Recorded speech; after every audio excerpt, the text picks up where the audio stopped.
السلام عليكم ورحمة الله وبركاته. إن الحمد لله نحمده ونستعينه ونستغفره ونعوذ بالله من شرور أنفسنا ومن سيئات أعمالنا. من يهده الله فلا مضل له ومن يضلل فلا هادي له. أشهد أن لا إله إلا الله وحده لا شريك له وأشهد أن محمدا عبده ورسوله وبعد. اللهم صل على محمد وعلى آل محمد كما صليت على إبراهيم وعلى آل إبراهيم إنك حميد مجيد. اللهم بارك على محمد وعلى آل محمد كما باركت على إبراهيم وعلى آل إبراهيم إنك حميد مجيد.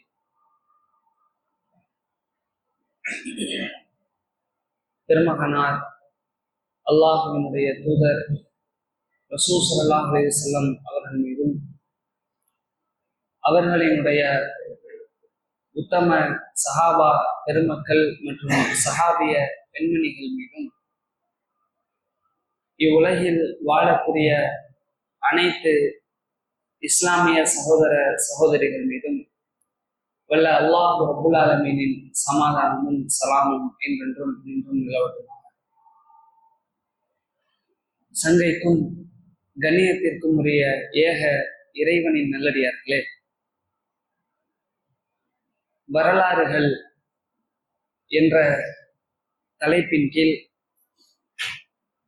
நாம் பல முறைகள் பல்வேறு சஹாபாக்களினுடைய வரலாற்றையும் முன்னோர்கள் நபிமார்கள் போன்ற பல்வேறு சம்பவங்களையும் நாம பார்த்திருக்கோம், கேட்டிருக்கோம். ஒரு காலத்தில் வரலாறுகள் என்று சொன்னால் அது நபி ஸல்லல்லாஹு அலைஹி வஸல்லம் அவருடைய வரலாறான சீரா என்று சொல்லக்கூடிய சீரா புராணம் என்று சொல்லுவார்கள். சீரா புராணம் என்ற உமரு புலவர்னு ஒருத்தவர் இருந்தார். தூத்துக்குடி மாவட்டத்தை சார்ந்தவர். அவர் நபிகள் நாயகத்தினுடைய வரலாறு நான் எழுதுறேன் என்று சொல்லி முதல்ல தமிழ் மொழியில அதிகமாக பேசப்பட்ட ஒரு வரலாறு என்று சொன்னால் அது இந்த சீரா புராணம் தான். ஆனா அதை நம்ம படிச்சு பார்த்தா அதற்கும் ரசூல் ஸல்லல்லாஹு அலைஹி வஸல்லம் அவர்களுக்கும் அவர்கள் காலத்தில் வாழ்ந்த நபி தோழர்களுக்கும் எந்த விதமான சம்பந்தமும் இருக்காது. அவர் என்ன மனசுல தோணுச்சோ அதை ரசூலுல்லாஹ் பேர்ல வரலாறா எழுதியிருக்காரு அப்படிங்கிறத நம்ம இப்ப பார்க்கும் போது தெரியுது. ஒரு காலத்துல அதை வாசிக்கும் போது எல்லா மக்களும் இபாதத்தா உட்கார்ந்து கேட்பாங்க ரசூலுல்லாஹ்வுடைய வரலாறு அப்படின்ட்டு. ஆனா அது எதற்காக இந்த இடத்துல அதை குறிப்பிடுகிறோம் என்று சொன்னால், அதுல சொல்லப்பட்ட அந்த பொய்கள் எப்படிப்பட்டது என்றால், வரலாற்றின் பெயராக சஹாபாக்களை நபி ஸல்லல்லாஹு அலைஹி வஸல்லம் குடும்பத்தை ரொம்ப அதீத கற்பனையோடு அவர் சொல்லியிருப்பார். நபிகள் நாயகம் ஸல்லல்லாஹு அலைஹி வஸல்லம் அவருடைய குடும்பத்தினர் ரசூல் ஸல்லல்லாஹு அலைஹி வஸல்லம் மனைவிமார்கள். அதே மாதிரி நபிகளாருக்கு 4 பெண் பிள்ளைகள் இருந்தார்கள். அந்த பெண் பிள்ளைகளுக்கு மருமகன்மார்கள் இருந்தார்கள். அதில் நபிகளார் ஸல்லல்லாஹு அலைஹி வஸல்லம் ஒரே ஒரு மகளுக்கு பிறந்த 2 பேரன்மார்கள் இருந்தார்கள். இவங்கதான் யாரு? ரசூல் ஸல்லல்லாஹு அலைஹி வஸல்லம் குடும்பத்தினர் என்று நாம குறிப்பிடுவோம். இந்த பெருமானாருடைய குடும்பத்தை பற்றியான புரிதல்கள் நம்ம கிட்ட கிடையாது. ரசூல் ஸல்லல்லாஹு அலைஹி வஸல்லம் அவங்கள பத்தி நம்ம தெரிஞ்ச அளவுக்கு, வேறு சில சஹாபாக்களை பற்றி தெரிந்த அளவிற்கு ரசூல் ஸல்லல்லாஹு அலைஹி வஸல்லம் குடும்பத்தில் ஒருவராக இருக்கக்கூடிய மிக முக்கியமான நபரான அன்னை ஃபாத்திமா ரலியல்லாஹு அன்ஹா அவர்களை பற்றி நாம தெரிந்து கொள்ள கடமைப்பட்டிருக்கிறோம். அவங்களுடைய மனைவிமார்கள் வரலாறு கூட நம்ம பல இடங்கள்ல சஹாபிய பெண்மணிகளின் வரலாறாக பார்த்திருக்கலாம். ஆக இந்த இடத்துல கவனம் செலுத்த வேண்டிய விஷயம் என்னன்னா, அன்னை ஃபாத்திமா ரலியல்லாஹு அன்ஹா இவங்க யாருன்னா, இவங்களுடைய குடும்பம் என்ன அப்படின்னா ரசூலுல்லாஹ்வுடைய பெற்ற மகள். இவங்களுடைய அதாவது குறைஷி கோத்திரத்தை சேர்ந்த பெருமானார் ஸல்லல்லாஹு அலைஹி வஸல்லம் அவர்கள் அதே குறைஷி கோத்திரத்தை சேர்ந்த ஹதீஜா பின்த் குவைலித் அவர்களை மனம் முடிக்கிறார்கள். மனம் முடித்ததற்கு பின்னால் 4 பெண் குழந்தைகள் நபிகளாருக்கு பிறக்கிறாங்க. ஜைனப், உம்மு குல்சூம், ருக்கையா, ஃபாத்திமா. இந்த 4 பெண் குழந்தைகளில் 4வதாக, அதாவது லாஸ்ட் கடைக்குட்டின்னு சொல்லுவோம்ல, அப்படி பிறந்த ஒரு பெண் குழந்தை தான் இந்த ஃபாத்திமா, அன்னை ஃபாத்திமா அவர்கள். இவங்களை பத்தி நம்ம தெரிஞ்சுக்கணும் என்று சொன்னால் சில விஷயங்களை நம்ம சரியாக புரிந்து கொள்ள வேண்டும். ஏன்னா இவங்களை பத்தி கட்டுக்கதைகள் நிறைய இருக்கு. ஷியாக்கள் அலி ரலியல்லாஹு அன்ஹு அவர்களை உயர்த்துகிறோம் என்ற பெயர்ல இவங்களை எல்லாம் என்ன செய்வாங்க, ரொம்ப அதீத முறையில இல்லாத பொல்லாததை எல்லாம் சொல்லி சேர்த்திருப்பாங்க. அதுக்குள்ள என்ன நம்ம போகிற பின்னாடி அதுல ஒரே ஒரு சம்பவத்தை மட்டும் அதுல நம்ம பார்த்துருவோம். அது இல்லாமல் அங்கீகரிக்கப்பட்ட ஆதாரபூர்வமான செய்திகளின் வழியாக நாம சில விஷயங்களை பார்க்க போகிறோம். அதாவது முதலாவது குடும்ப பின்னணி. அன்னை ஃபாத்திமா அவர்களுடைய குடும்பத்தை எடுத்துக்கொண்டால், அதாவது நபிகளாருக்கு பிறந்த பெண் குழந்தைகளில் இவர்கள் 4வது. ரசூலுல்லாஹ்வுக்கு ஆம்பளை பிள்ளையும் பிறந்தாங்க. காசிம் என்று சொல்லக்கூடிய ஒரு ஆண் குழந்தை பிறந்தாங்க. ஆனா அந்த குழந்தை என்ன செஞ்சுட்டாங்க, இறந்து போயிட்டாங்க. கொஞ்சம் வளர்ந்து கொஞ்சம் நல்ல அதாவது சின்ன பிள்ளையாக நடமாடக்கூடிய பருவம் வரைக்கும் வளர்ந்து அதற்கு பிறகு மரணிச்சு போயிட்டாங்க. அதுக்கப்புறம் பெண் குழந்தைகள் பிறக்கிறாங்க. அதற்கு பிறகு இந்த ஃபாத்திமா ரலியல்லாஹு அன்ஹா பிறக்கிறாங்க. யாருக்கு பிறக்கிறாங்க என்று சொன்னால் அன்னை ஹதீஜா அவர்களுக்கு தான் பிறக்கிறாங்க. ரசூல் ஸல்லல்லாஹு அலைஹி வஸல்லம் அவர்களுக்கு மொத்தம் 12 மனைவிமார்கள். இது எப்பன்னா ஹதீஜா அம்மையார் மரணிச்சதுக்கு அப்புறம் தான் மற்ற மனைவிமார்களை ரசூல்லா திருமணம் முடிக்கிறாங்க. அவங்க உயிரோடு இருக்கிற வரைக்கும் திருமணம் முடிக்கல. ரசூல்லா பிற்காலத்துல என்ன செய்வாங்கன்னா ஒரு நினைவு கூறுவாங்க. என்னன்னா, நான் பல மனைவிமார்களை திருமணம் முடிச்சிருக்கிறேன், ஆனா எனக்கு அல்லாஹ் தஆலா குழந்தை வரத்தை, குழந்தை செல்வம் இருக்கிறது இல்லையா, அதை கொடுத்தது ஹதீஜா அம்மையார் மூலமாகத்தான். ஹதீஜா மூலமாகத்தான் எனக்கு குழந்தைகளை அல்லாஹ் நிறைய கொடுத்தான். மற்ற மனைவிமார்கள் யாருக்குமே குழந்தை இல்லை. மாரியத்துல் கிப்தியா என்ற ஒரு பெண்மணியை முடிப்பாங்க. அவங்களுக்கு இப்ராஹிம் என்ற ஒரு குழந்தை ஒன்று பிறக்கும். அவங்களும் சின்ன வயசுல இறந்து போயிடுவாங்க. இந்த மாதிரியான ஒரு சூழ்நிலை இருக்கும். இப்ப அன்னை ஃபாத்திமா அவர்களை பற்றி நம்ம பார்க்க வேண்டும் என்றால், இவங்களை பத்தின முக்கியமான முதல் விஷயம் என்னன்னா, இவர்களுடைய உருவம், தோற்றம், அந்த ஜாடையெல்லாம் எப்படி இருக்கும் அப்படிங்கிறத பத்தி பல ஹதீஸ்கள்ல பார்க்கிறோம். ரசூல் ஸல்லல்லாஹு ஒரு மனிதருக்கு ஒரு குழந்தை பிறக்குது அப்படின்னு வச்சுக்கோங்களேன். பிறந்துச்சுன்னா பல குழந்தைகள் இருந்தால் எல்லா குழந்தையும் அம்மா மாதிரியோ அத்தா மாதிரியோ இருக்குன்னு சொல்ல முடியாது. சில குழந்தைங்க அம்மா மாதிரி இருக்கும், சில குழந்தைங்க அத்தா மாதிரி இருக்கும், சில குழந்தைங்க அத்தாவுடைய சொந்தக்காரங்க மாதிரியோ அம்மாவுடைய சொந்தக்காரங்க மாதிரியோ கூட இருக்கும். அதனால் அச்சலாக அப்படியே இருக்குன்னு சொல்ல முடியாது. ஆனால் நபிகளார் ஸல்லல்லாஹு அலைஹி வஸல்லம் அவர்களுடைய மகளான ஃபாத்திமா ரலியல்லாஹு அன்ஹா அவர்கள் நடந்து போனால், உட்கார்ந்தால், நின்றால், பேசினால், ஜாடைகள் செய்தால் அப்படியே நபிகளார் ஸல்லல்லாஹு அலைஹி வஸல்லம் அவர்களை பார்ப்பதை போன்றே இருக்கும் என்று நாம செய்திகள்ல பார்க்கிறோம். அன்னை ஆயிஷா அவர்கள் அறிவிக்கிறார்கள், கஅன்ன மஷியத்தஹா மஷியத்து நபி ஸல்லல்லாஹு அலைஹி வஸல்லம். ஒரு முறை என்னை பார்ப்பதற்காக வேண்டி அன்னையார் ஃபாத்திமா ரலியல்லாஹு அன்ஹா அவங்க வந்தாங்க. வந்துட்டு திருப்பி போனாங்க.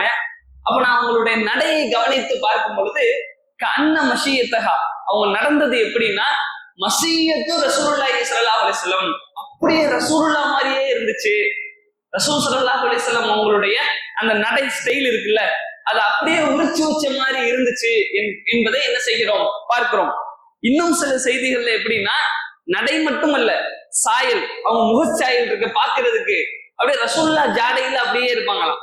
ரசூல் ஸல்லல்லாஹு அலைஹி வஸல்லம் அவர்கள் மாதுளம்பழத்தை போன்று இருந்தார்கள் என்று நம்ம ஹதீஸ்கள்ல பார்க்கிறோம். அந்த அளவுக்கு அப்படியே செக்கச்சவேன்னு இருப்பாங்க. அந்த மாதிரியான முகஜாடையோடு மிக அழகாகவும் மிகவும் பார்ப்பதற்கு மிகவும் தன்மையானவர்களாகவும் பணிவானவர்களாகவும் அவர்கள் இருந்தார்கள் என்ற ஒரு சப்ஜெக்டையும் நம்ம பார்க்கிறோம். இது ரசூல் ஸல்லல்லாஹு அலைஹி வஸல்லம் அவர்களுடைய மகளான அன்னை ஃபாத்திமா அவர்களுடைய உருவ தோற்றம், அவங்களுடைய பணிவு, குணம், கேரக்டர், இது எல்லாமே நபிகளாருக்கு அப்படியே ஒத்த முறையிலே இருந்தது என்பதை சஹாபாக்கள் கவனித்திருக்கிறார்கள். அதே மாதிரி அடுத்த விஷயம் என்ன அப்படின்னு சொன்னா, இந்த ஃபாத்திமா அம்மையார் அவங்கள பத்தி சில விஷயங்கள் நம்ம ஏற்கனவே தெரிஞ்சிருப்போம். எடுத்துக்காட்டுக்கு இப்போ வந்து இவங்க அன்னை ஃபாத்திமாவை பத்தி சொல்லணும் அப்படின்னா நமக்கு முதல்ல வரக்கூடிய ஹதீஸ் என்ன ஞாபகத்துக்கு வரும்? ஒரு முறை வந்து ஒரு பெண்ணு வந்து திருடிடுவா, மகசூமி குலத்தை சேர்ந்த பெண்ணு, ஃபாத்திமா அப்படிங்கிற பேரு கொண்ட பெண்ணு. அப்ப ரசூல் ஸல்லல்லாஹு அலைஹி வஸல்லம் வந்து அவங்கள்ட்ட வந்து பரிந்துரை பேசுவாங்க. இல்ல ஏதாவது ஃபிதியாவை கொடுத்து, ஏதாவது காசு பணத்தை கொடுத்து என்ன செஞ்சிடலாம், அந்த தண்டனையை வந்து விலக்கிடலாம் அப்படின்னு பல பேர் நினைப்பாங்க. அப்ப ரசூல் ஸல்லல்லாஹு அலைஹி வஸல்லம் அவங்க அல்லாஹ்வுடைய ஹத்துல நீங்க கைய வைக்க கூடாது, தண்டனை தான், அது சம்பந்தப்பட்டவங்க மன்னிச்சாதான் அதுக்கு விலக்கு இருக்குது, இல்லாட்டா திருடுனா கைய வெட்டணும். அப்ப ரசூல் ஸல்லல்லாஹு அலைஹி வஸல்லம் சொன்ன வார்த்தை என்னன்னா, லஅன்ன இப்னதி ஃபாத்திமா பின்த் முஹம்மத் சரிகத், என்னுடைய மகள் இந்த ஃபாத்திமா என்ன, என்னுடைய மகள் முகமது பின் ஃபாத்திமா இருக்காளே, அவங்க திருடுனா கூட லகதஅது யதஹா, அவ கையையும் வெட்டுவேன் அப்படின்னு தன்னுடைய மகளையும் ரசூல் ஸல்லல்லாஹு அலைஹி வஸல்லம் அவர்கள் அந்த ஃபாத்திமாங்கிற பேர் இருக்கிறதுனால அதை சேர்த்து சொல்லுவாங்க. இந்த ஹதீஸை நம்ம என்ன செய்வோம், பிரபலியமாக அந்த பேர் வந்த உடனே நமக்கு ஞாபகத்துக்கு வரும். அதே மாதிரி இன்னொரு செய்தி வரும், என்னன்னா ரசூலுல்லாஹ் வந்து காபத்துல்லாஹ்ல தொழுது கொண்டிருக்கும் பொழுது அந்த எதிரிகள் என்ன செய்வானுங்கன்னா, அபூஜஹல் தலைமையில ஒரு கூட்டம் கூட்டி பேசிக்கிட்டு இருப்பானுங்க. அப்ப யாரு வந்து இந்த ஆள் மேல ஒட்டக குடலை போட்டு துன்புறுத்துறது அப்படின்னு அபூஜஹல் கேட்பான். அப்ப நான் வர்றப்போ ஒருத்தன் வீட்டுல அது இருக்கும். இப்போ அந்த கூட்டத்திலேயே ரொம்ப கேடுகட்ட எந்த அருவருப்பான செயலையும் துணிஞ்சு செய்யறதுக்கு எல்லா கேங்களையும் ஒருத்தவன் இருப்பான். அந்த மாதிரி உக்குபா பின் முஐத் என்று சொல்லக்கூடிய ஒருத்தவன், நான் போயிட்டு செய்யறேன் என்று சொல்லி அந்த ஒட்டக மலக்குடலை கொண்டு வந்து நபிகளாருடைய முதுகு மேல வச்சு அதுல வந்து கை கொட்டி சிரித்தார்கள் அப்படிங்கிற செய்தியில என்ன வரும், இப்னு மஸ்ஊத் ரலியல்லாஹு அன்ஹு அவங்க சின்ன பையன், அவர் தான் அந்த ஹதீஸ் அறிவிப்பாரு. அவர் சொல்லுவாரு, ரசூலுல்லாஹி ஸல்லல்லாஹு அலைஹி வஸல்லம் அவங்க மேல முதுகு மேல வந்து அந்த மலக்குடல் கிடக்கும், நான் வந்து எனக்கு சக்தி இல்லை, நான் ரொம்ப சின்ன பையனாகவும் அடிமை வம்சத்துல இவங்க இருப்பாங்க, அதனால அடிமையாகவும் இருந்தேனால போயிட்டு அதை தடுக்க முடியல. அந்த நேரத்துல யாரா தடுப்பான்னு நான் நினைச்சுக்கிட்டு இருந்தப்ப ஃபாத்திமா பின்த் முஹம்மது ஃபாத்திமா அவர்கள் உடையாந்தார்கள். தன்னுடைய தந்தை இப்படி கஷ்டப்படுவதை பார்த்து விட்டு வேகமாக வந்து அதை தள்ளி விட்டு, சின்ன வயசு இது நடக்கும் போது அவங்களுக்கு 10 வயசு இருக்கலாம் அல்லது 11 வயசு இருக்கலாம், அவ்வளவுதான். இவ்வளவு பெரிய ஆட்கள் கை கட்டு சிரிக்கிறாங்களே, தன்னுடைய தந்தை இப்படி வேதனைப்படுறாருன்னு எல்லா பிள்ளைங்களும் இந்த வயசுல வந்து என்ன செய்யறதுன்னு பயந்துட்டு அழுதுட்டு நிற்பாங்க. ஆனா ஃபாத்திமா அம்மையார் என்ன செய்யறாங்கன்னா, அழுதாவெல்லாம் சரிப்பட்டு வராது, தந்தையை காப்பாற்றணும் என்று சொல்லி போயிட்டு அந்த குடலை தள்ளிவிட்டு பெருமானார் அவர்களே என்ன செய்தார்கள், அந்த இடத்துல கூட்டி வந்தார்கள் என்ற செய்தியை நாம பார்க்கிறோம். இந்த மாதிரி செய்திகள் எல்லாம் அவங்க மேல ஒரு அன்பையும் பாசத்தையும் மார்க்கப்பற்றையும் உணர்த்தக்கூடிய விதத்துல இருக்கிறது. இது இல்லாம இன்னும் நிறைய செய்திகள் இவங்க பெயரால இவங்க சம்பந்தமாக நம்ம என்ன செய்யலாம், பார்க்கலாம்.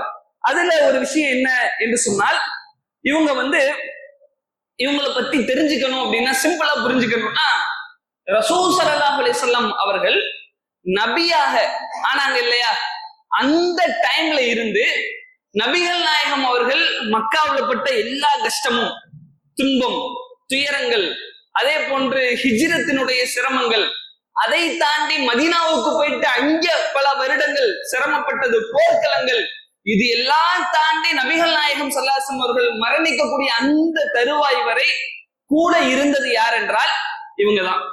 இந்த ஃபாத்திமா அம்மையா இருக்கிறாங்களே, இவங்கதான் நபிகளார் நபித்துவத்துல முதல்ல நபியாக ஆகுவாங்க ஹிரா குகையில. அப்பையும் ஃபாத்திமா அம்மையார் என்ன செய்யறாங்க, மக்காவுலதான் வசிக்கிறாங்க, சின்ன பொண்ணு. சில காலம் கழிச்சு என்ன ஆகும்னா, வந்திர் அஷீரத்தக்கல் அக்ரபீன் அப்படின்னு ஒரு வசனம் இறங்கும். முதல்ல ரகசியமாக பிரச்சாரம் செய்ய சொல்லி குடும்பத்தார்த்தை எல்லாம் சொல்லி இஸ்லாத்தை ஏற்றுக்க வைப்பாங்க. அப்பயே வந்து ஃபாத்திமா அன்னை வந்து ஏத்துக்குவாங்க. அதுக்கப்புறம் என்ன ஆகும்னா, நீங்க பகிரங்கமா பிரச்சாரம் பண்ணுங்க என்று அல்லாஹ்விடத்துல கட்டளையிட்ட பொழுது நபிகள் நாயகம் ஸல்லல்லாஹு அலைஹி வஸல்லம் அவர்கள் அந்த மேல வருவாங்க. ஒரு சஃபா மலையினுடைய குன்றின் மேல் ஏறிக்கொண்டு எல்லாத்தையும் அழைச்சு யா பனி அப்துமனா யா பனி காப் அப்படின்னு ஒவ்வொரு குறைஷி கோத்திரத்தையா அழைப்பாங்க. குறைஷி கோத்திரத்தையா அழைச்சு பிரச்சாரம் பண்ணும் பொழுது அப்ப என்ன சொல்லுவாங்கன்னா, யா ஃபாத்திமத் பின்த் முஹம்மத் சலி மின் மாலின், ஒரு தந்தை என்ற முறையில முகம்மதின் மகள் ஃபாத்திமாவே என்னிடத்திலே காசு பணத்தை கேட்டுக்கொள், நான் உனக்கு தருவேன். தந்தை செய்ய வேண்டிய கடமை எனக்கு இருக்கிறது. காசு பணம் வேணுமா, அந்த பொருள் வேணுமா, எது வேணாலும் கேட்டுக்கொள், நான் பொறுப்பாளராக தருவேன். ஆனால் நான் இறை தூதராக இருக்கின்ற காரணத்தினால் நீ மறுமையில் அல்லாஹ்விடத்திலே தப்பித்து விடலாம் என்று நினைத்து விட முடியாது. அன்கிதி அன்ஃபுஸகி மினன்னார், உன்னை நீதான் நரகத்திலிருந்து காப்பாத்திக் கொள்ளணும். சின்ன வயசு பொண்ணுகிட்ட ரசூலுல்லாஹி ஸல்லல்லாஹு அலைஹி வஸல்லம் இஸ்லாத்தை ஏற்றிருந்தார்கள். அந்த நிலையில ரசூல் ஸல்லல்லாஹு அலைஹி வஸல்லம் அந்த பாத்திமா அன்னை அவர்களுக்கு சொல்றாங்க, உன்னை நீதான் காப்பாற்றிக் கொள்ள வேண்டும், நான் ரசூலுல்லாஹ்வா இருக்கிறதுனால காப்பாத்துவே நினைச்சிடாத என்று உபதேசம் செய்தார்கள். இந்த உபதேசத்தை உள்வாங்கி கொண்ட அன்னை ஃபாத்திமா அவர்கள் மரணம் வரைக்கும் இத தெளிவா இருந்தாங்க. ரசூலுல்லாஹ் நம்மளை காப்பாற்ற மாட்டாங்க, மறுமையில நம்ம அமல் செய்யணும், நம்ம இபாதத்து செய்யணும், நம்ம அல்லாஹ் கிட்ட ஈமானா இருக்கணும். நபியோடைய மனைவியா இருந்தா நரகத்துக்கு போன வரலாறு பாக்குறோமா இல்லையா? லூத்து நபியினுடைய மனைவி, நூஹ் நபியினுடைய மனைவி நபியோட மனைவி தான். நபியோட மனைவிங்கிறதுனால எல்லாம் சொர்க்கத்துக்கு எல்லாம் அனுப்ப மாட்டான், தகுதி தனியா இருக்கணும். அப்ப அந்த தகுதியை நம்ம வளர்த்து கொள்ளணும் அப்படின்னு அந்த கொள்கையை தெளிவா புரிஞ்சு அவங்க தன்னை புரிந்து கொண்டார்கள். நாம சொர்க்கத்துக்கு போகணும்னா தனியா இபாதத்து செய்யணும், தனியா அல்லாஹ்வை அஞ்ச வேண்டும், தனியாகத்தான் செய்யணும், யாரும் நம்மளை காப்பாற்றுவாங்கன்னு இருந்துடக்கூடாது என்று முடிவெடுத்தார்கள். இந்த முடிவு அவர்களை எந்த அளவுக்கு உறுதியாகவும் எந்த அளவுக்கு மார்க்கத்துல உயர்ந்த நிலைக்கு கொண்டு போச்சுன்னா, ஒரு கட்டத்துல ரசூல் ஸல்லல்லாஹு அலைஹி வஸல்லம் அவர்கள் சையீதத்து ஃபாத்திமாமாங்க. சையீதத்து ஃபாத்திமானா என்ன தெரியுமா? சையீதத்து நிசாஇ அஹ்லில் ஜன்னான்னு நம்ம சொல்லுவோம்ல. ரசூல் ஸல்லல்லாஹு அலைஹி வஸல்லம் அவர்கள் நம்ம வந்து சையீதா ஃபாத்திமான்னு அன்பா சொல்லுவோம். ரசூல் ஸல்லல்லாஹு அலைஹி வஸல்லம் அவர்கள் கொடுத்த வார்த்தை அது. என்ன சொன்னாங்க? சையீதத்து நிசாஇ அஹ்லில் ஜன்னா, இந்த ஃபாத்திமா என்னுடைய மகள், சொர்க்கத்துல பல படித்தரங்கள் இருக்கிறது, ஆண்களும் பெண்களும் இருக்கிறார்கள். அதுல பெண்களுக்கு அனைத்து படித்தரத்தில் இருக்கக்கூடிய பெண்களுக்கும் ஒரு தலைவி ஒருவர் இருப்பார். அந்த தலைவி யார் தெரியுமா? என்னுடைய மகள் ஃபாத்திமா என்று ரசூலுல்லாஹி ஸல்லல்லாஹு அலைஹி வஸல்லம் சொன்னார்கள். ஆரம்பத்தினுடைய உபதேசம் என்ன? நான் உன்னை காப்பாற்ற மாட்டேன், என்னால் நீ சொர்க்கத்துக்கு போயிட முடியும் நினைச்சிடாத என்று உபதேசம். அதனால அவங்க தன்னுடைய வாழ்க்கையை எந்த அளவுக்கு மாட்டினாங்க? தன்னுடைய தந்தையை நம்பி நம்ம மறுமை வாழ்க்கையில் இருக்கக்கூடாது, நாம தனித்தனியாக உறுதியாக இருக்கணும்னு புரிஞ்சு எந்த நிலையை அடைகிறாங்க? சையீதத்தும் நிசாஇ அஹ்லில் ஜன்னா, சொர்க்கத்தின் பெண்களின் தலைவி என்று ரசூலுல்லாஹ்வே சொல்ற அளவுக்கு நிலையை அடைகிறாங்கன்னா எவ்வளவு தியாகங்கள், எவ்வளவு அர்ப்பணிப்புகள். ரசூலுல்லாஹ் கூட எப்படியெல்லாம் இருந்து அவங்களுக்கு உதவி செஞ்சு அவங்களுக்கு வந்து பக்கபலமாக இருந்திருப்பாங்க அப்படிங்கிறத இந்த ஒப்பீடு நமக்கு என்ன செய்யும், புரிய வைக்கும் என்பதை பார்க்கிறோம். இதுல எப்படியெல்லாம் நம்ம புரிந்து கொள்ளலாம் என்று சொன்னால், ஒரு முறை என்ன நடக்குதுன்னா, ஆரம்ப காலகட்டத்துல கஅபத்துல்லா இருக்கு இல்லையா, கஅபத்துல்லாவுல ஒரு இந்த அபூஜஹல் அந்த ஹிஜ்ருங்கிற பகுதி சொல்லுவோம்ல, கஅபத்துல்லா சதுரமா இருக்கும், அதை தாண்டி ஹிஜ்ருங்கிற பிறவி சற்று வளைவாக இருக்கும், ஹத்தீம்னு சொல்லுவாங்க. இந்த ஹத்தீம் பகுதியில சிலை எல்லாம் அப்படியே வரிசையா இருக்கும். லாத்து, மனாத்து, உஸ்ஸா, ஆசாரு, ஆசாம் இதெல்லாம் இருக்கும். இந்த சிலைகளுக்கு முன்னாடி சத்தியம் செய்யக்கூடிய ஒரு வழக்கம் மக்கா காபிர்கள்ட்ட இருந்துச்சு. அதுல ஒரு இந்த அபூஜஹல் கூட்டம் இருக்கு இல்லையா, இந்த கூட்டம் 10-15 பேர் இருப்பானுங்க. நண்பர்கள்னு தன்னை சொல்லிக்கொண்டு எல்லா பாவத்தையும் பகிரங்கமா பண்ணுவானுங்க. இவனுங்க என்ன முடிவெடுக்கிறானுங்கன்னா, நாம வந்து இந்த முகம்மது அட்டகாசம் தாங்க முடியல, அவரை கொல்லணும் வாங்க என்று சொல்லி எல்லாரும் ஒன்னா போயிட்டு கஅபத்துல்லாவுல ஹத்தீம் என்ற பகுதியில் இருக்கக்கூடிய அந்த சிலைகளுக்கு முன்னாடி ஒரு சத்தியம் ஒண்ணு பண்றாங்க.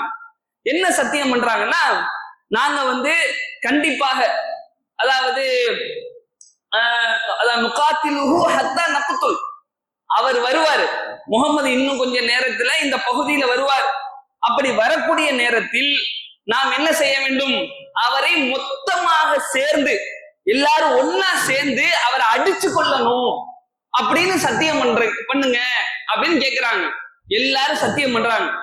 வெட்டி கொள்றது வேற, அடிச்சு ஒருத்தவன கூட்டமா சேர்ந்து சாகடிச்சோம்னு வச்சுக்கோங்களேன், கேஸ யாரு மேல போடுவான்? இப்பயும் போட முடியாது இல்லை இந்த காலத்திலையும். அதனால அவங்க என்ன பண்றாங்கன்னா, எல்லா குலத்தை சேர்ந்த குறைஷிகள் இருக்கக்கூடிய ஒவ்வொரு குலத்திலையும் ஒவ்வொருத்தவனை எடுத்து எல்லாத்தையும் சேர்ந்து இந்த தப்ப பண்ணிட்டோம்னா ரிவெஞ்ச் எடுக்க மாட்டாங்க. பனு அந்த குறைஷி குலத்துல இருக்கக்கூடிய அந்த ரசூல் ஸல்லல்லாஹு அலைஹி வஸல்லம் கோத்திரத்தினர் வந்து ரிவெஞ்ச் எடுக்க முடியாது, பழிவாங்க முடியாது என்று சொல்லி இந்த முடிவை எடுக்கிறானுங்க. அப்ப என்ன ஆகுது என்று சொன்னால், இப்படி சத்தியம் பண்றது பகிரங்கமா பண்றானுங்க.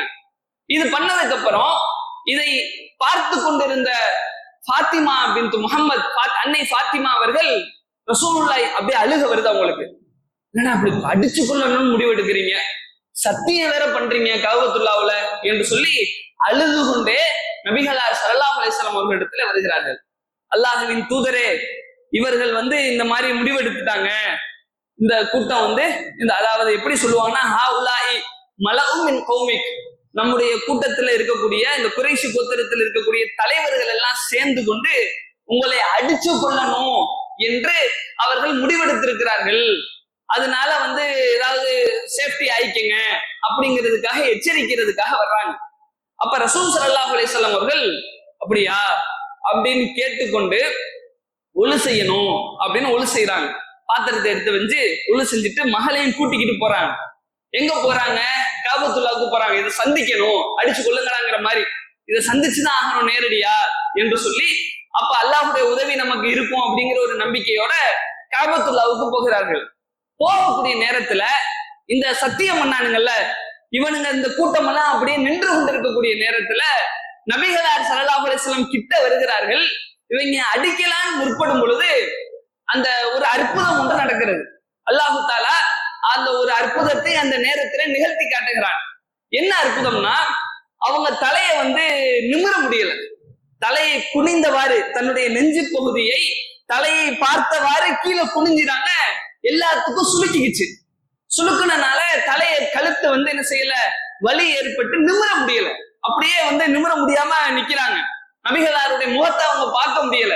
இந்த மாதிரியான ஒரு சூழ்நிலையில ரசூல் ஸல்லல்லாஹு அலைஹி வஸல்லம் அவர்கள் என்ன செய்யறாங்கன்னா, ஒரு பொடிக்கற்கள் இருக்கு இல்லையா, கீழே கிடக்குமே, அந்த பொடிக்கற்களை எடுத்து அப்படி அவர்கள் மூஞ்சியின் மேல் வீசி, ஷாஹத்தில் உஜூஹ், நாசமா போங்கடான்னு சொல்லி அவர்களுடைய மூஞ்சியின் மேலே வீசுகிறார்கள். வீசின உடனேயே இந்த செய்தியை இப்னு ஹிப்பான்ல பதிவு செய்யப்பட்ட சஹீஹான செய்தி, இந்த செய்தியை அறிவிக்கக்கூடிய இப்னு அப்பாஸ் ரலியல்லாஹு அன்ஹு அவங்க சொல்றாங்க, நபிகள் நாயகம் ஸல்லல்லாஹு அலைஹி வஸல்லம் அவர்கள் வீசும் பொழுது அந்த பொடிக்கற்கள் யாருடைய மூஞ்சியின் மீதெல்லாம் பட்டதோ அவர்கள் அனைவரும் அப்படியே பத்ர் களத்திலே, கலீபு பத்ருமாங்கல்ல, பத்ர் கிணறு, அந்த கிணற்றிலே வேறற்ற மரங்களாக கிடந்ததை நான் பார்த்தேன் என்ற ஒரு செய்தியை நாம பார்க்கிறோம். அப்ப அல்லாஹ் ரப்பல் ஆலமீனுடைய உதவியும் அவங்களுக்கு இருந்துச்சு. இந்த இடத்துல ஃபாத்திமா அவங்களுடைய ரோல் என்ன? அவங்க நபிகளார் ஸல்லல்லாஹு அலைஹி வஸல்லம் அவர்களுக்காக வேண்டி அவங்க வந்து தன்னுடைய தந்தை எந்த விதத்திலையும் பாதிக்கப்படக்கூடாது என்பதற்காக செய்தியை கவனித்து அதை நபிகளாருக்கு சொல்லி இருக்கிறார்கள் என்பதையும் பார்க்கிறோம். அதே மாதிரி இதெல்லாம் ஆரம்ப கட்டத்துல மிகப்பெரிய உதவி. ஆரம்ப காலகட்டத்துல இந்த மாதிரியான விஷயங்களை செய்வதற்கு பெரிய தைரியம் வேண்டும், அதையும் பார்க்கலாம். அதே மாதிரி இது வந்து எப்படியே மக்கா வாழ்க்கை முழுக்க கஷ்டமாக போய்கொண்டே இருக்கிறது. ஒரு கட்டத்துல ஹிஜ்ரத்து போகணும், மதீனாவுக்கு ஹிஜ்ரத்துக்கு வந்துட்டாங்க. வந்ததுக்கு அப்புறம் மதீனாவுல சந்தோஷமா இருக்கலாம், இவ்வளவு தூரம் கஷ்டப்பட்டுட்டோம், சொகுசா இருக்கலாமே அப்படின்னு பார்த்தா மதீனாவுல வரிசையாக போர் வந்துகிட்டே இருக்கு.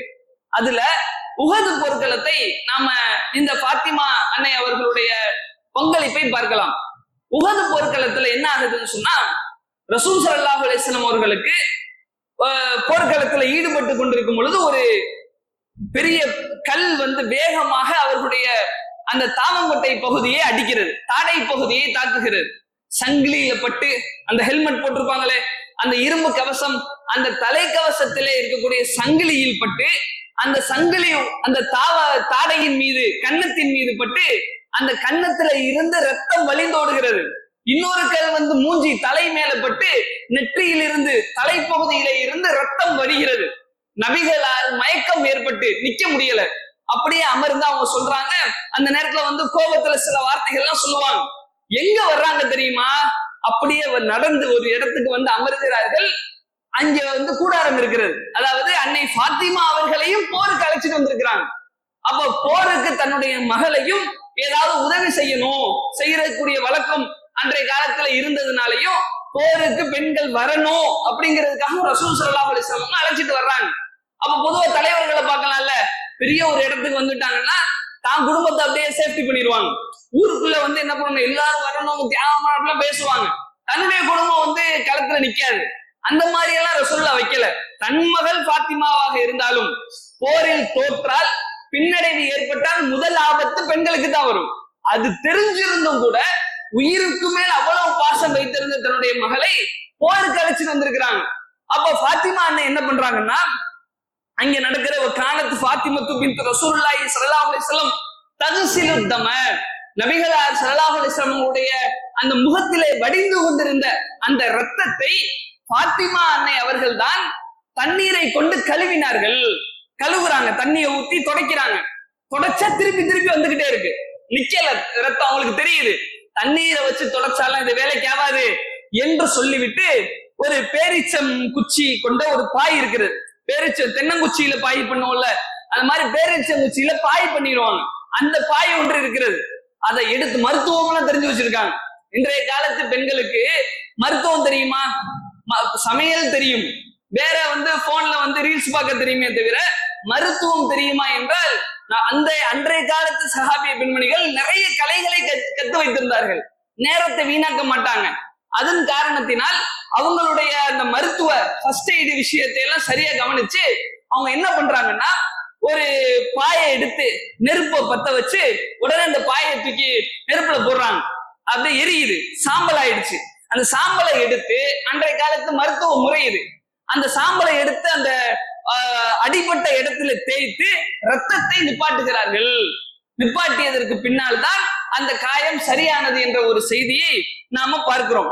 அப்ப மருத்துவ முறைகளையும் கற்றவர்களாக, மார்க்கப்பற்று உள்ளவர்களாக, பெருமானார் ஸல்லல்லாஹு அலைஹி வஸல்லம் அவர்களோடு எல்லா கஷ்டத்திலும் பங்கேற்றவர்களாக இருந்தார்கள் என்ற ஒரு செய்தியையும் நாம இந்த செய்தியில பார்க்கிறோம். இது ஒரு அம்சம். அதே மாதிரி இவங்களுடைய திருமணம், இவங்க சின்ன பொண்ணா இருந்து அப்படியே வளர்ந்து ஹிஜ்ரத் எல்லாம் பண்ணி இங்க திருமணம் நடக்க போகிறது. திருமணத்தை பத்தி நீங்க இந்த உமர் புலவர் மேட்ரு நம்ம படிச்சோம் இல்லையா, சீரா புராணம், அதுலதான் இந்த திருமண மேட்ரு பெருசா எழுதியிருப்பாரு.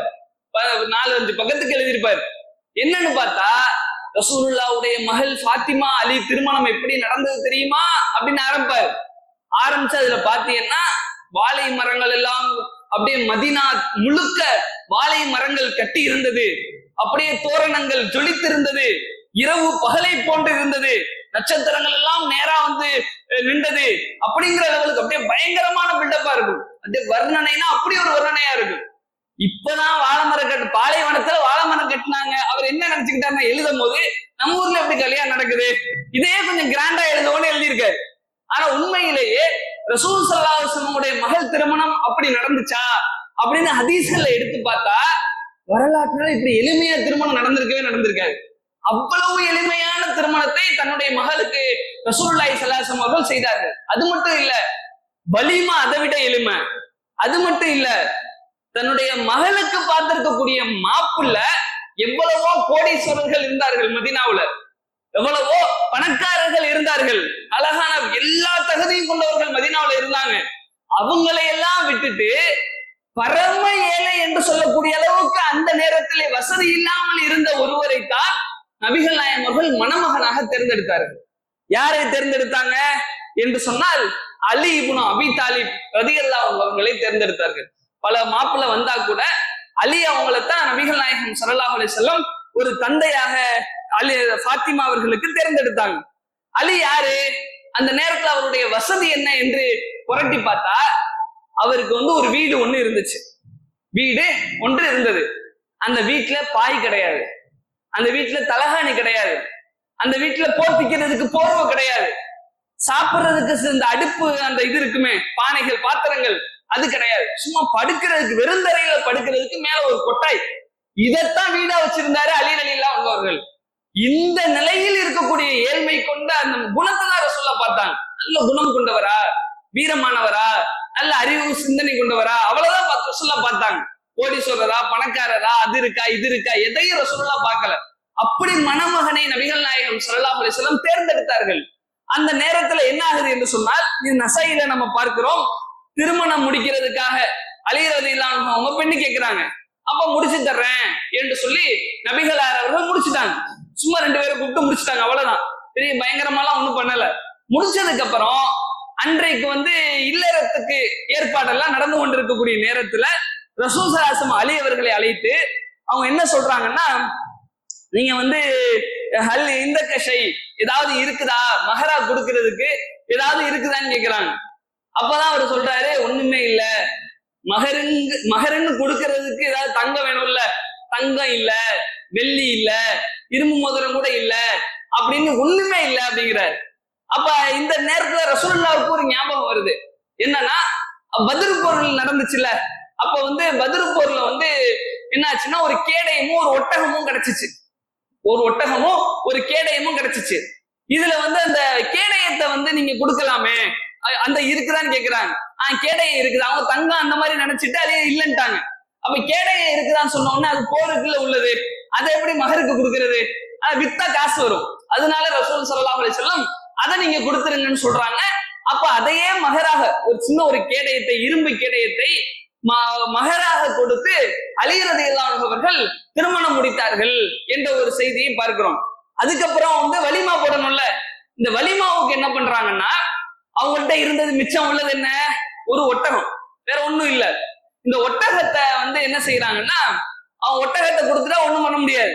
அதனால ஒட்டகத்துக்காக வந்து ஒரு முடிவு எடுக்கிறாங்க. இந்த ஒட்டகத்துல ஏறி ஒரு மதீனாவுல ஒரு இடம் இருக்கு, அங்க புல்லெல்லாம் நிறைய இருக்கும், அதை யாரு வேணா வெட்டி விற்கலாம், இதுகிருன்னு சொல்லுவாங்க. அந்த இதுகிருங்கிற புல்லை எடுத்து வெட்டி நம்ம இந்த ஒட்டகத்துல வச்சு அதை கொண்டு வந்து சந்தையில வித்து ஒரு காசு கிடைக்கும்ல, அந்த காசை கொண்டு போயிட்டு நான் என்ன செய்யலாம், வலிமா போட்டலாம் அப்படின்னு முடிவெடுக்கிறாங்க. அந்த அளவுக்கு வறுமையில இருந்ததுனால வலிமாவுக்கு ஏதாவது செஞ்சாகணும்னு சொல்லி இப்படி முடிவெடுத்துட்டு ஒட்டகத்துல ஏறி இதுகிருங்கிற ஒரு அன்சாரி தோழருடைய வீட்டுக்கு முன்னாடி ஒட்டகத்தை நிப்பாட்டிட்டு இன்னொரு ஒரு யூதர் ஒருத்தவர் இருப்பாரு, அவரை ஹெல்ப்புக்கு கூப்பிட்டுக்கிட்டு அந்த புள்ளையெல்லாம் வெட்டிக்கிட்டு இருக்கிறாங்க. வெட்டிக்கிட்டு இருக்கிறப்ப என்ன ஆயிடுச்சுன்னா, அந்த வீட்டுக்குள்ள அன்சாரி தோழர் வீடு இருக்குல்ல, அந்த வீட்டுக்குள்ள வந்து ஹம்சா இருக்கிறாரு. ஹம்சா ரலியல்லாஹு அன்ஹு அவர்கள் இருக்கிறாங்க. ரசூல் ஸல்லல்லாஹு அலைஹி வஸல்லம் குடும்பம், அலி அவங்களுக்கு குடும்பம் தான். இவர் என்ன பண்றாருன்னா, மது தடை செய்யப்படாத ஒரு காலம் அது, மது வந்து ஹராம்னு சொல்லப்படாத ஒரு காலம், அதுல மது அருந்திக்கிட்டு இருக்காரு. நல்ல போதம் நல்ல ஏறிடுச்சு தலைக்கு. வெளியில வந்து பார்த்திருக்காரு, ஒட்டகம் இருக்குது, நல்லா அறுத்து சாப்பிட்டா நல்லா இருக்குமேன்னு சொல்லிட்டு எடுத்து ஒரு நம்ம வீட்டுக்கு முன்னாடி தானே நிக்குதுன்னு சொல்லிட்டு அவர் பாட்டுக்கு எடுத்து அறுத்து ஒட்டகத்தோட ஈரல் குடல் எல்லாம் எடுத்து வறுத்து சாப்பிட்டுக்கிட்டு இருக்காரு. இவர் பிள்ளையெல்லாம் வெட்டிட்டு வந்து பார்த்தா ஒட்டகத்தை காணா. இங்க இருந்த ஒட்டகத்தை காணான்னு விசாரிச்சு பார்த்தா அவர் வந்து வறுத்து சாப்பிட்டுக்கிட்டு இருக்காருங்கிற மாதிரி ஆயிடுச்சு. அப்புறம் அலி அவர்களுக்கு கடுமையான கவலை, நம்ம இதை வச்சுதான் வலிமாவே போடலான்னு இருந்தோம், நம்மளே அவர் கொஞ்சம் பணக்காரரு, யாரு ஹம்சா, அவர் அசால்ட்டா பண்ணிட்டாரு, நம்ம வறுமையில இருக்கிறோமே அப்படின்னு ரசூல் ஸல்லல்லாஹு அலைஹி வஸல்லம் அவங்கள்ட்ட போயிட்டு கம்ப்ளைண்ட் பண்றாங்க. அல்லாஹ்வின் தூதர் ஸல்லல்லாஹு அலைஹி வஸல்லம் ஆனா வலிமால போயிட்டு இவர் கையை வச்சிருக்காருன்னு சொல்லி நேரடியாக என்ன செய்யறாங்க, இங்க வர்றாங்க. யாருக்கிட்ட, ஹம்சா அவர்களை பாக்குறதுக்கு வர்றாங்க. அவரு பயங்கர போதையில இருக்கிறாரா, அப்ப வந்து திட்டிப்புறாரு, யார, ரசூலுல்லாஹ் தான் நிக்கிறாங்கன்னு தெரியாமலேயே ஏன் ஒட்டகத்தை அப்படி பண்ணீங்கன்னு கேட்டதுக்கு நல்ல வார்த்தையெல்லாம் சொல்லி என்னமோ திட்டிப்புறாரு. திட்டவும் ரசூலுல்லாஹ் எதுவுமே பேசாம வந்துடுறாங்க, ரிட்டர்ன் வந்துடுறாங்க. அதுக்கப்புறம் தான் அந்த மது தடை செய்யப்படுற வசனங்கள்லாம் அதுக்கப்புறம் தான் இறங்கும். இந்த ஒரு சம்பவம் அதுக்கு ஒரு காரணமா இருக்குன்னு வச்சுக்கோங்களேன். இப்ப என்னண்டா, இந்த மாதிரி வந்து அந்த மகருக்கு கூட எவ்வளவு சிரமப்பட்டாங்க, அதே போன்று வலிமாவுக்கு அவ்வளவு சிரமப்பட்டாங்க அப்படிங்கிற ஒரு செய்தியை நாம பார்க்கிறோம். இந்த மாதிரி பாத்திமா அவர்களுடைய ரலியல்லாஹு அன்ஹா அவங்களுடைய வாழ்க்கையில பல சிரமங்கள், பல கஷ்டங்கள் இதெல்லாம் என்ன செய்கிறது இருந்து அதையெல்லாம் கடந்துதான் அவர்கள் சொர்க்கத்தினுடைய தலைவியாக அல்லாஹ்வின் தூதரால் வர்ணிக்கப்பட்டிருக்கிறார்கள் என்ற ஒரு செய்தியை நாம் இதன் மூலமாக பெற்று நம்முடைய வாழ்க்கையில் இருக்கக்கூடிய அன்னைமார்களும் அதே போன்று ஆண்களும் பெண்களும் இதை முன்மாதிரியாக எடுத்துக்கொண்டு அதே போன்று மார்க்க தியாகம் செய்யக்கூடியவர்களாக வல்ல அல்லாஹ் ரப்புல் ஆலமீன் நம் அனைவரையும் ஆக்கி அருள் புரிவானாக. வாஹிர் தவானா அனில் ஹம்துலில்லாஹி ரப்பில் ஆலமீன். சகோதர சகோதரிகளே,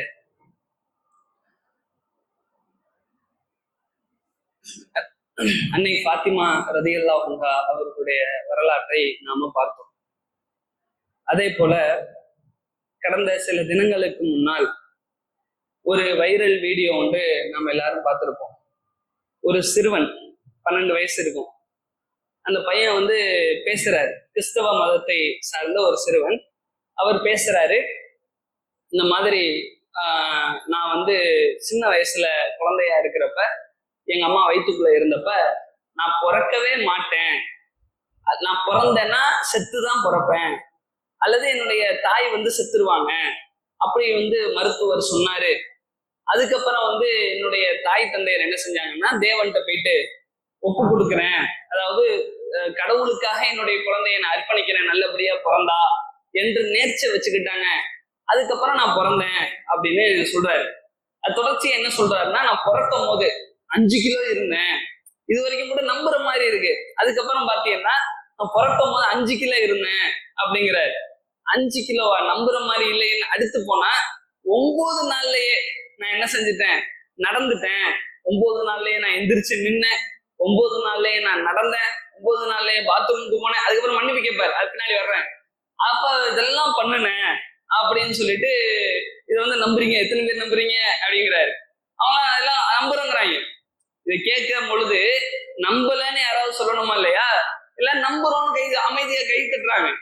அப்ப இதற்கு பின்னால் என்ன ஆகுதுன்னா பெரிய பிரச்சனையா சர்ச்சை ஆகுது. இந்த வீடியோ இப்படி 9 நாள்ல எந்த பிள்ளடா அவங்க எந்திரிச்சு நடந்தெல்லாம் போகும், அதிசய குழந்தையாவில இருக்குதுன்னு சொல்லிட்டு அதுக்கப்புறம் எல்லாம் கேலி பண்ணவும் அதுக்கப்புறம் மன்னிப்பு கேட்கிறாரு அந்த பையன். இல்ல நான் தெரியாம சொல்லிட்டேன், என்ன சொன்னேன், 9 நாளுங்கிறதுக்கு 9 மாசங்கிறதுக்கு பதிலா 9 நாளுன்னு சொல்லிட்டேன், இன்னும் கொஞ்சம் விட்டுருந்தா நீ 9 மணி நேரம் கூட சொல்லியிருப்ப, கேள்வி கேட்டதுனால இந்த பதிலு அப்படிங்கிற மாதிரி சொல்லிட்டாங்க. இப்ப என்ன விஷயம்னா, மார்க்கத்தின் பெயரால ஒரு மதத்தை வைத்துக்கொண்டு ஒரு விஷயத்த அந்த பையன் சொல்றாரு. நம்புற மாதிரியும் இல்ல, ரொம்ப அசாத்தியமா இருக்கு. எப்பயோ ஒரு காலத்துல நடந்துச்சுன்னு சொல்ற கதையை நம்ம பல கேட்டிருப்போம். இன்னைக்கு எனக்கு நடந்துச்சு அப்படிங்கிற மாதிரி அவர் சொல்றாரு. பச்சை பொய்யாக இருக்கிறது. ஆனா அந்த பொய் அது பச்சை பொய் தான் என்று அவரே 2வது வீடியோல ஒத்துக்கவும் செய்யறாரு. நான் தப்பாதான் சொல்லிட்டேன். ஆனா முதல் தடவை சொல்றப்ப யாருமே மறுக்கல பாருங்க. இதுதான் நம்ம கேள்வி. அப்ப வந்து மதத்தின் பெயரால என்ன சொன்னாலும் மக்கள் வந்து நம்புற லெவல்ல தான் இருக்கிறாங்க. அதனாலதான் சாமியார்கள் உருவாகுவதா இருக்கட்டும், அதனாலதான் முஸ்லிம்கள்ல கூட நீங்கள் எடுத்துக்கொண்டால் அப்துல் காதர் ஜெயிலானி அப்படின்னு ஆரம்பிச்சோன்னு வச்சுக்கோங்க, கதை சொல்லுவாங்க. ஒரு முறை என்ன தெரியுமா நடந்துச்சு? என்ன நடந்துச்சு? அப்துல் காதர் ஜெயிலானியும் அல்லாஹும் வாக்கிங் போய்கிட்டு இருந்தாங்க. எழுதி வச்சிருக்காங்க, அல்லாஹும் அப்துல் காதர் ஜெயிலானியும் வாக்கிங் போய்கிட்டு இருந்தாங்க பார்க்ல. அப்புறம் என்னாச்சு, போய்கிட்டு இருக்கிறப்ப தொழுக நேரம் வந்துருச்சு. யாருக்கு? அல்லாவுக்கே தொழுக நேரம் வந்துருச்சான். நம்மளுமா நினைச்சுக்கிட்டாங்க தொழுக நேரம், நம்மளாம் அல்லாவை தொழுகிறோம், அல்லாவுக்கே தொழுக நேரம் வந்துருச்சு அப்படின்னு. தொழுக நேரம் வந்துருச்சு, இப்போ ஒழு செய்யணுமே அப்படின்னு என்ன பண்ணாங்க, போயிட்டு அந்த குளத்துல ஒரு பார்க்ல ஒரு குளம் இருந்துச்சு. அப்ப போயிட்டு ஒழு செய்யும் போது இந்த அப்துல் காதர் ஜெயிலானி என்ன செஞ்சுட்டாராம், தடிக்க ஒழுகு பார்த்துட்டாராம். அல்லாஹ் வந்து கையை பிடிச்சிட்டான்.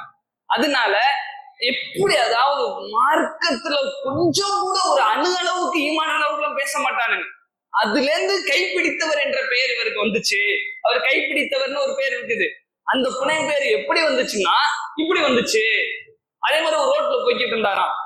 போய்கிட்டு இருக்கப்போ ஒரு சீக்கு வந்து உடம்பெல்லாம் அழுகி போய் ஆளே விகாரமா ஒரு உருவம் ஒண்ணு வந்துகிட்டு இருந்துச்சான். என்னப்பா ஆச்சு உனக்கு, ஏன்பா இப்படி இருக்கிற அப்படின்னு அப்துல் காதர் ஜெயிலானி கேட்டாராம். நான் ஏன் தெரியுமா அப்படி இருக்கிறேன், நான் என் பேர் என்ன தெரியுமா, நான் தான் தீன். தீன்னா என்னது? தீனுல் இஸ்லாம். நான் தான் மார்க்கம். தீன் என்ன இப்படி, தீன் மார்க்கத்தை மக்கள் பின்பற்றாதனால நான் இப்படி ஆயிட்டேன்னு. தீன் வந்து ஒரு உருவமா மாறினா எப்படி இருக்குங்கிறத தீனையே அசிங்கப்படுத்துறாங்க. அப்போ இவர் உயிர் கொடுத்தாராம், ஆரோக்கியமாக்கி இவர் தான் வந்து பண்ணாராம், தீனையே உயிர் பிச்சாரு. அப்பதான் மொஹி தீன்னு சொல்றாங்கல்ல, மொஹினா உயிர் கொடுத்தவன் அர்த்தம், தீன்னா தீன் மார்க்கம், தீனுக்கே உயிர் கொடுத்தவர் அப்படிங்கிற பேர் ஏன் வந்துச்சுன்னா இந்த கதையின் மூலமாகத்தான் ஒரு உயிர் கொடுத்தாருல செத்து போன மார்க்கத்துக்கு, அதனால அந்த பேர் வந்துச்சு. இப்படி எல்லாம் ஜும்மா மேடைகள்ல எல்லா மேடைகள்லையும் இந்த உலமாக்கள் பச்சை பச்சையா கொடுக்கிறார்கள். இப்ப கூட நீங்க எல்லா ஜும்மாவுக்கும் போங்க, ஹனஃபி மஸ்ஜிதில் இருக்கக்கூடிய ஜும்மாவுக்கும் போங்க, ரசூலுல்லாஹ் பத்தி பேசுறது இல்ல, நபிகளார் ஸல்லல்லாஹு அலைஹி வஸல்லம் அவர்களை பத்தி பேசுறதே கிடையாது.